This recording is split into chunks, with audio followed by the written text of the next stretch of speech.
কচু শাক এত সহজে কাটা আর রান্না করা যায় সেটা হয়তো আজকের ভিডিও না দেখলে আপনারা জানতেই পারতেন না। হ্যালো গাইস, আসসালামু আলাইকুম সবাইকে, welcome to my channel princess blog. আন্টির হাতের কচু শাকের তরকারিটা আমার কাছে ভীষণ পছন্দ। কথা না বাড়িয়ে প্রথমে কচু শাক রান্না করতে যা করা লাগবে সেটা হচ্ছে কচু শাকের উপরে যে আঁশটা থাকে সেটাকে ছাড়িয়ে নিতে হবে। এরপর এটাকে মিডিয়াম সাইজে এখানে আন্টি কেটে নিচ্ছে। তো প্রথমে কচু শাকের আঁশটা ছাড়িয়ে এভাবে কেটে এটাকে এখন আমরা ধুয়ে নিব।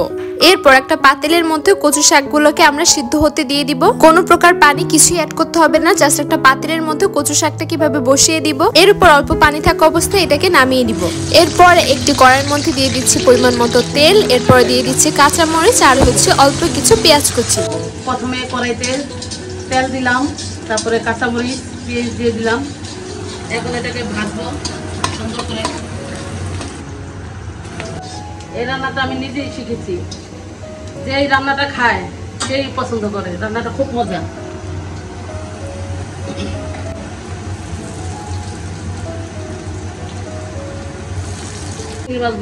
ছোট সাইজের কিছু দিব, কারণ ছোট সাইজের বেশি নাই তো, এই জন্য কিছু ছোট সাইজের দিব, কিছুটা বড় সাইজের দিব।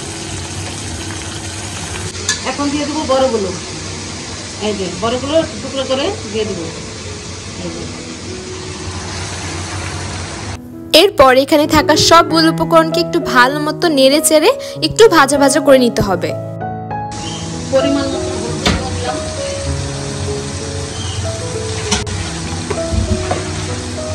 ঝালটা দিলাম, আপনি বেশি খেলে বেশি দিতে পারেন, পানি দিয়ে দিলাম।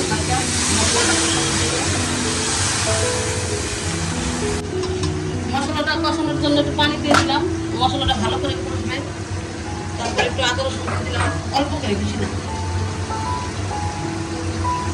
এখন এই সব কিছুকে ভালোভাবে কষাতে হবে, সুন্দর করে কষাতে হবে।